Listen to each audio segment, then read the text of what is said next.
I'll talk more about that tonight. So the question always comes up, I get this all the time, even now this afternoon, should you sell on eBay, Amazon or your own independent website? My answer is always the same, and has been for the last over 15 years, sell on all three, because they all have their own audiences. If you only sell on one, you just capture that one audience. If you're selling these, if you want to sell more of them, sell them on eBay, Amazon and your own website. If you just choose eBay, well, you miss out your website and Amazon. So it's always best to go on all three. But when you're learning, just learn one at a time. Don't cut yourself too thin, because otherwise, if you try and do everything at once, you won't. So that's always the answer for me. Now, in Australia, of course, eBay and your own website is the biggest. Amazon's still ramping up. On average, the sellers that I see are doing on average around about 17%, as in 17% of their revenue coming from Amazon Australia. Now, is anyone anything that's a full-time seller here that's doing better than 17% on Amazon? They were the numbers I got last night again. Nope, no answer. Okay, so it's normally about 17% anyway at the moment. And it's growing. You know, Amazon is throwing a ton of money at the market, at advertising, and it'll grow and it'll grow and it'll grow. But at the moment, that's where we are. So diversification, of course, with everything in life, anything to do with business or anything in life is always the key. Don't put all your eggs in one basket. Many products, multi-channel. So let's hook into it, into how to make $4,000 on different strategies. Anyone seen me speak or read in my books before, they know I always talk about this tree, and that's the way I look at it. Each leaf on a tree is a product. And because we only do new products, each product sells over and over and over. Unlike a used product where you get it, you list it, you photograph it and sell it once, with a new product, you do that, but you sell it over and over and over and over. So the more leaves on the tree, of course, the more products you've got, the more money that flows into your bank account each month. Simple as that. And we're always talking about proven products. So everything I talk about are products that are already selling well. So we're not talking about, okay, oh, that might sell. No, it has to meet a criteria. It has to be already selling and already proven. Another way to look at it is many streams make a river.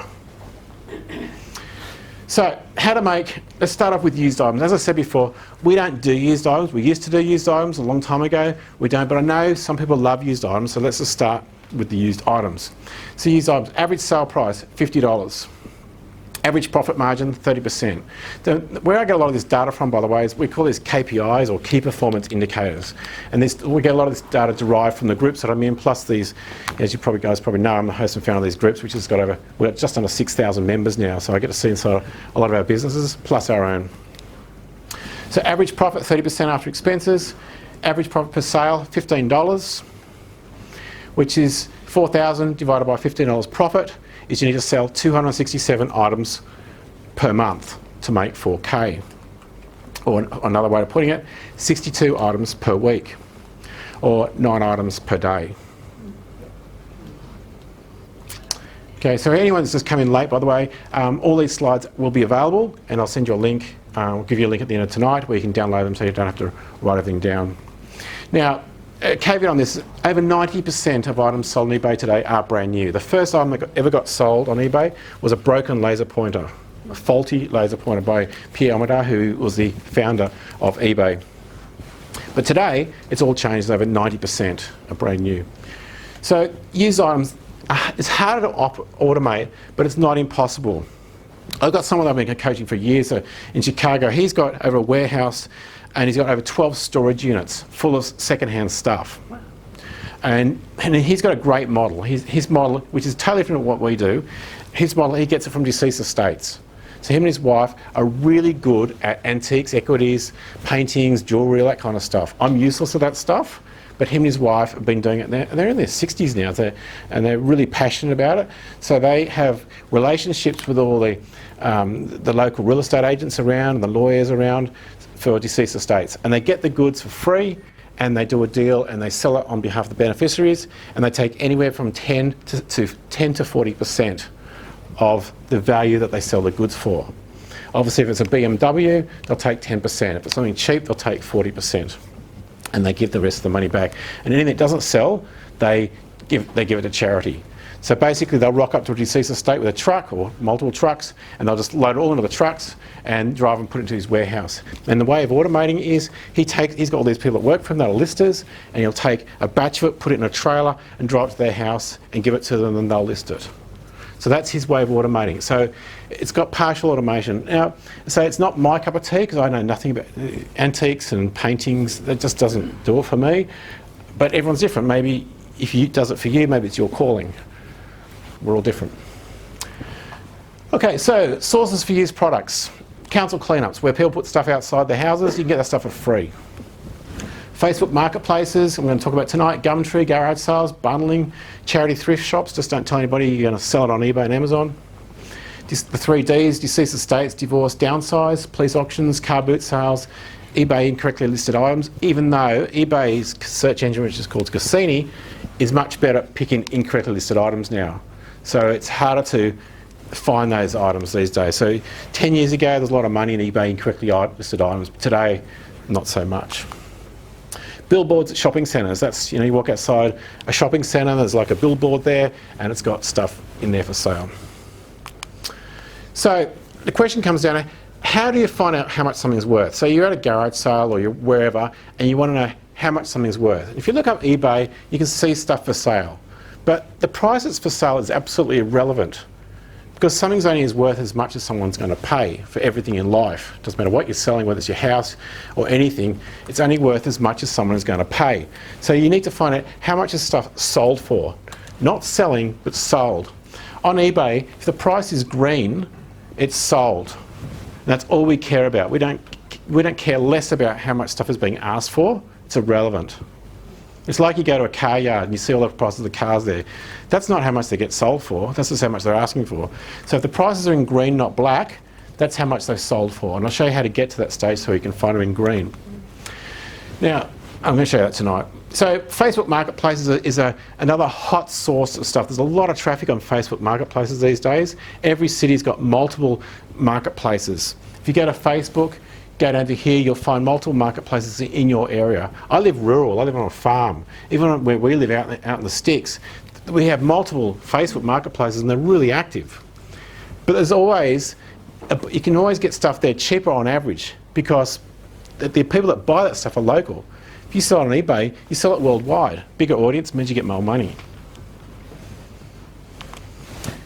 If you watch that American Pickers show, this is what they give you out to get second-hand stuff.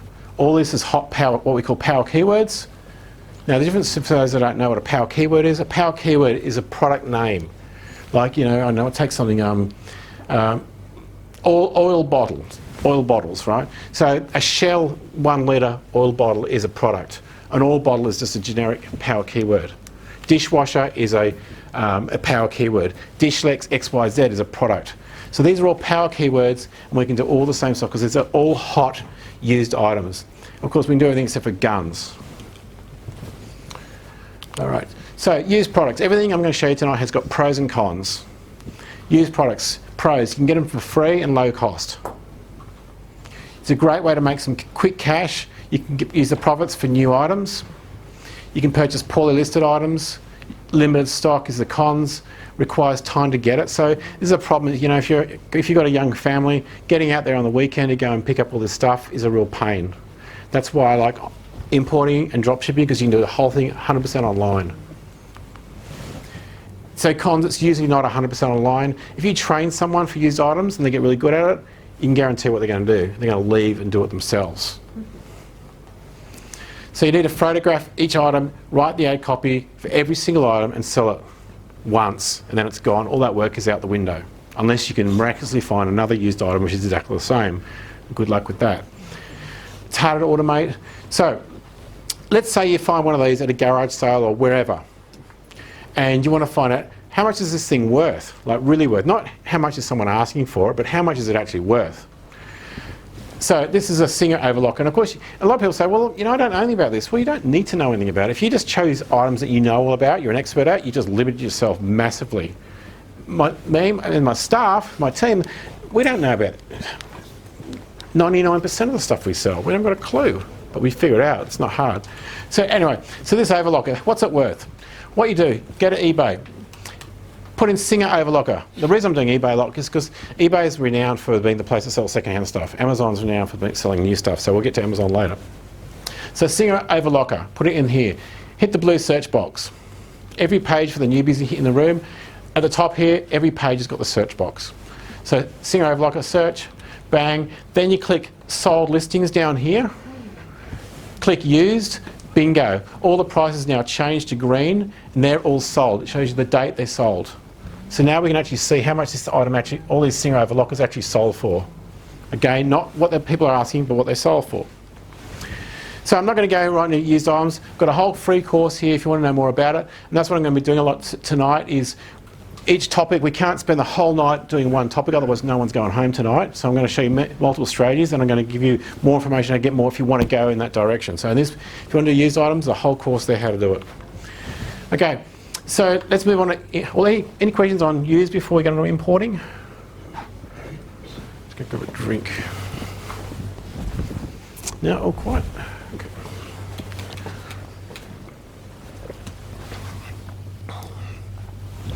Okay, so importing. Average sale price, $100. Average profit margin, 30%. Profit per sale cost $30. 4,000 divided by 30 is 133 items you need to sell per month to make 4K. Or 31 items a week, or 4.4 items per day. Now, with importing and drop shipping, you never can run out of products, as I'm going to show you tonight. I'm used to talking about when we did get into the 80-20. You can never, ever, ever run out of products to sell, ever. It's impossible.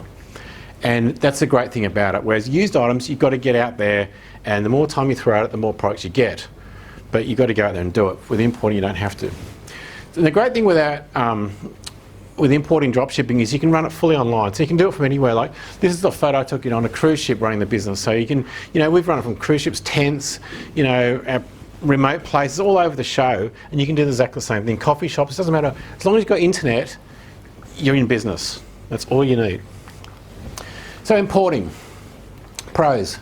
You photograph the items and list them and sell them over and over and over and over again. Use staff from $1 to $2 an hour to run the whole shebang. You can be 100% online if you're importing, if you use a 3PL. Which is third-party logistics. So if you're importing, you've got to put the goods somewhere, so you don't have to get a warehouse, you don't put them in your house, or in your garage, or wherever. You can use a 3PL. It's fully automated. Work from literally anywhere in the world, and you can build these businesses all over the world. We've built them all over the place, including Australia, Canada, USA, Ireland, UK, Spain, and South Africa. And you can do the same. Okay, you can also sell the niches. So I'm going to talk a lot more tonight about this. There's a huge amount of money to be made in there. I'll talk about more shortly. So the cons with importing, it requires cash flow. And a lot of people don't get how much it costs to run an import business. KPI on average, to make $1,000 profit per week, you need to invest $36,000 on inventory to make 1K. So why is it that figure? Because when you import goods, you've got to order from, say, China. Most suppliers don't keep stock. It could take a day to produce the stock, it could take a week, could take 2 weeks, could take 90 days to produce the order. So you pay them normally a 40% deposit.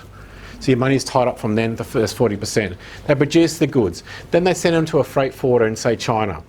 Then they do the paperwork, then they get them on the next available ship, which takes anywhere from between 11 to 13 days to get into Australia.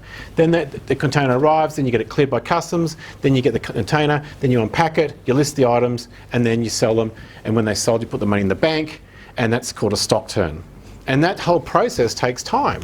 So to make multiples of this, you've got to do multiples of the of the 36K. I'm going to tell you tonight another strategy, which is drop shipping, where you don't have to do that. You don't have to buy stock until it's sold. So you need to warehouse when you import using a 3PL or FBA. You need to ship the inventory, unless you use a 3PL. You need to handle returns, unless you use a 3PL or Amazon FBA. You need local staff to pick it and pack it and ship it, again, unless you use a 3PL. So there's pros and cons of everything. So I'm going to be showing you all different options. So then another question comes up about, okay, why don't I just get a website, open up my own website or my own Shopify store, and then I don't have to pay eBay fees, don't have to pay Amazon fees, and life's going to be good. Well, there's a big problem. And this is the bit that gets left out a lot. I hear it all the time. And that's how much it costs to generate traffic. Right? You're nodding your head, you know about it, right? So when you open a website, you are literally the drop in the ocean, the needle in the haystack. People don't know you exist. And there's a lot of people say, oh, you know, just do a bit of SEO work, which is search engine optimization, and you being able to find you. Well, it's not that easy.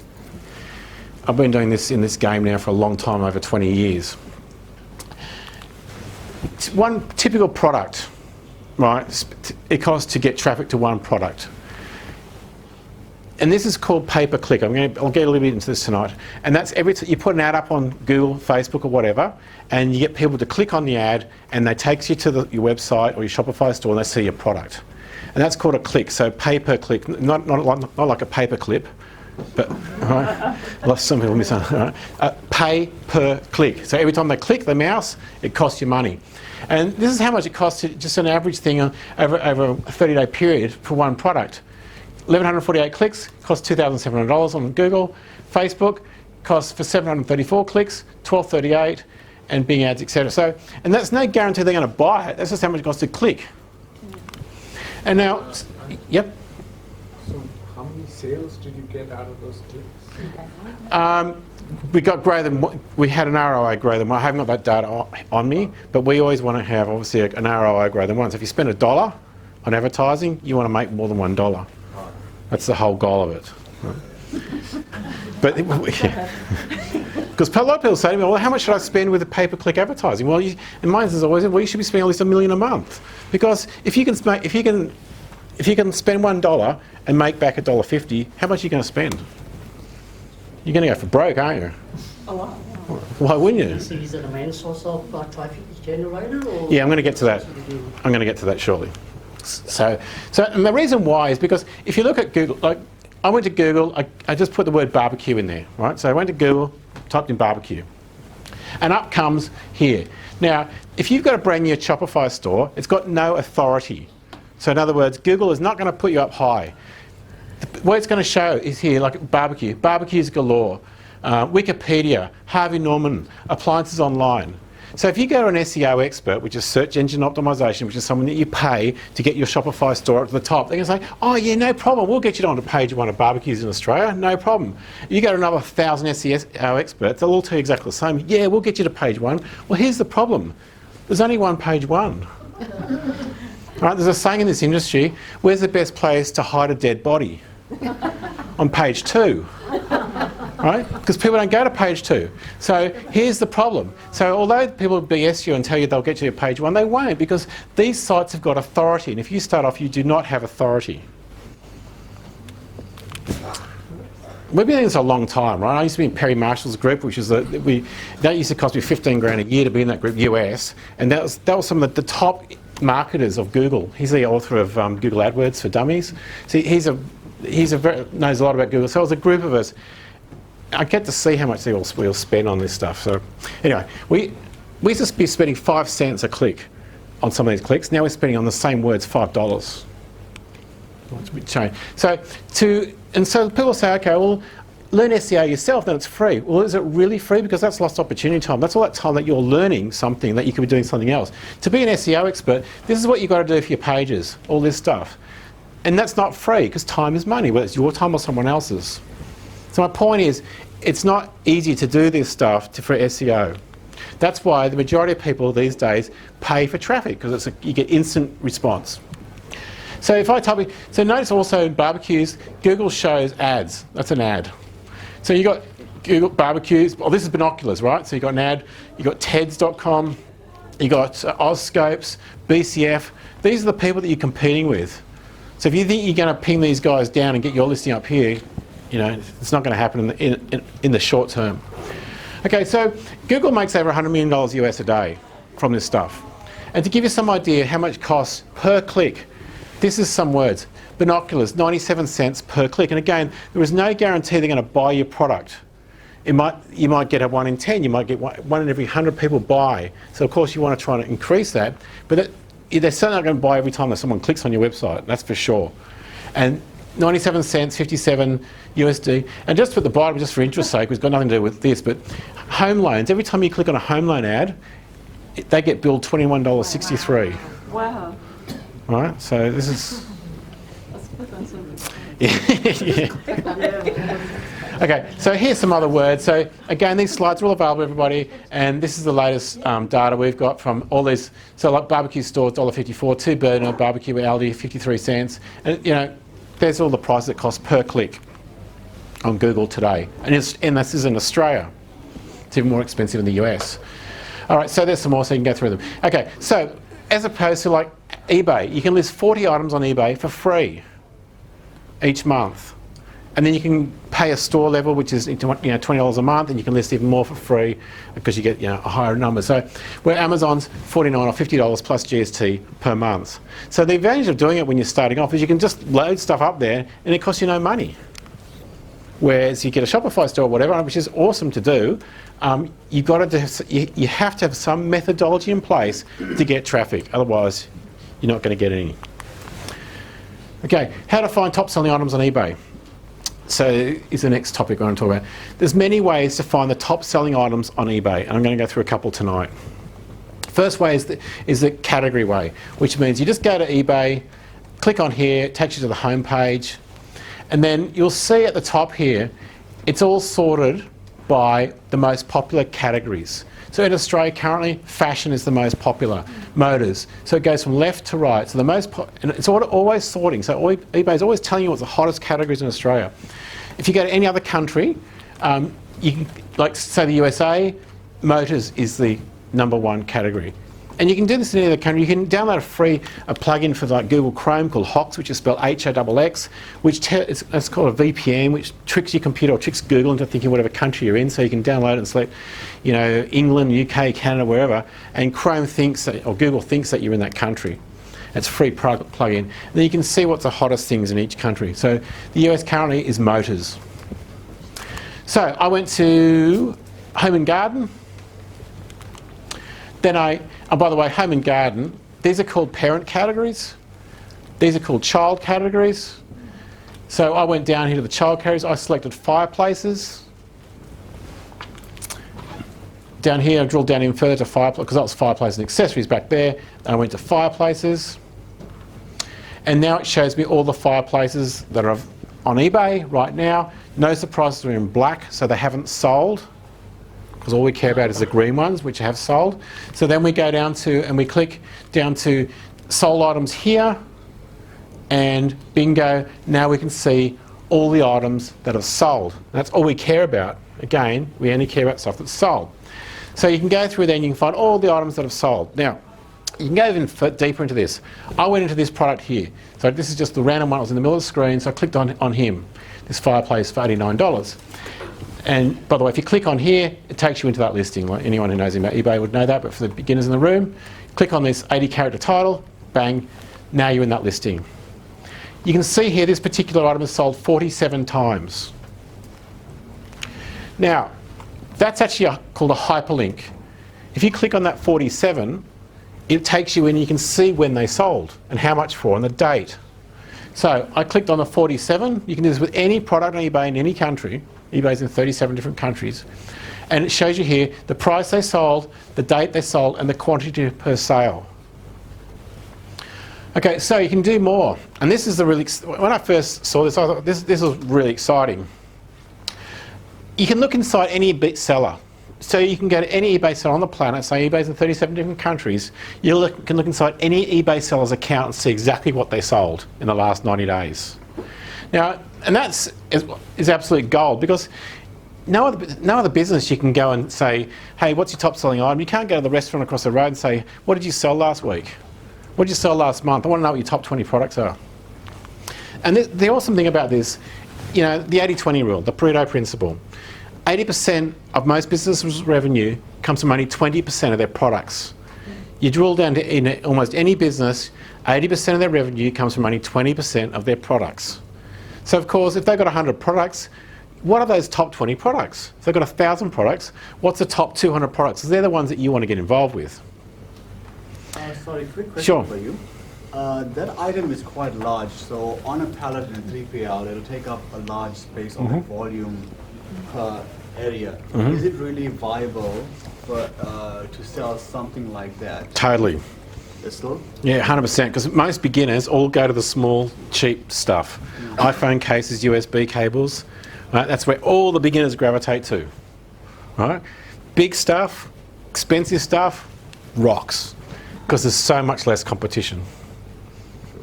With the sold items, how far back you can that you can track? Doing this strategy I'm showing you now for free, 90 days. Use a program like TerraPeak, which is owned by eBay.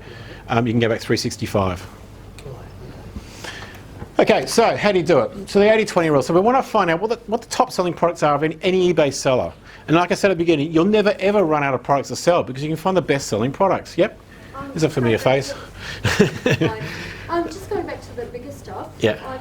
I've bought some big stuff, and I just found that I don't have like a shipper at the moment. I've just found that not everybody will take the big stuff. Yep. And if they do, it's really expensive. Yep. Can you give me? Yeah, so if it's really, like, so we do a lot of, what's a big selling, big garden sheds. So we use a company for those called Main Freight. And Main Freight is, they do depot deliveries. So if you can send it to a depot, it's way cheaper. And then that person will go out there with their box trailer and pick up their 80-kilo garden shed. So Main Freight. Otherwise, go to baggagefreight.com.au. And Baggage Freight is a place where you put in the dimensions of the item and your postcode and their postcode, and it's like Webjet for if you want to go from Melbourne to Brisbane, you put down the dates there. It'll show you. It'll come back and say Tiger Air costs X, Qantas is this much, Virgin's this much, and it'll show you the cheapest one. Baggagefreight.com.au will do exactly the same thing, but it'll say TNT is the cheapest, or Couriers Please, or Fastway is the cheapest. But then the awesome thing, the really, really, really awesome thing about this is you can book it. Because if you don't have an account with TNT, good luck getting one. Because if you can't prove to them that you're doing at least $2,000 a month with shipping, they are not going to talk to you. They don't really want any more business, it seems. But anyway, so that's the amazing thing. You can actually book it right there and have a TNT truck turn up at your house tomorrow. And we've done that. We dreamt about that stuff when we started off, because we were haggling to death with these courier companies. But Baggage Freight rocks. Okay, so let's move on. So 80% of revenue from 20% of sales products is, so you can look inside any eBay seller to find their sold on. So how do you do it? Over here it has their name, their user ID. You go to click on it, then you go to items for sale. Then you click sold listings, bingo, all their prices turn green. You can now see everything that any seller has sold in the last 90 days. You can also sort by highest price first. So you can see the highest price, and that will group them together for you. That is absolute gold, because you can never ever run out of products to sell. Any questions on that? Okay, like with most things, there's always a faster method. So I try to, with these events, try to always start off by showing you every way you can possibly do something for free. But of course, because a lot of people say, oh, I don't want to see those tools because they cost money. Well, everything costs money if you want to speed it up. If you want to mow your grass, you can get out there with your scissors, or you can get the mower out. It's up to you, So tools are awesome if they do what they're designed to do, which is to save you time and money. If they don't do that, then don't use them. So as an example, you can use Scarcity Manager. Just click on eBay categories. This will cost you about $15 a month. You can go to any category here. So like take, for instance, snooker, pool, billiards. And you click on that. And then you can go, it will show you in this category. So going back, these are all the categories in eBay, right? It goes down and down and pages and pages and pages. I mentioned before, you can never run out of things to sell. So you choose any category. I chose snooker, pool and billiards. Click on it, bang. You now get this page, and you can see here number of items sold. This one at the top, for instance, is sold 2,101 times.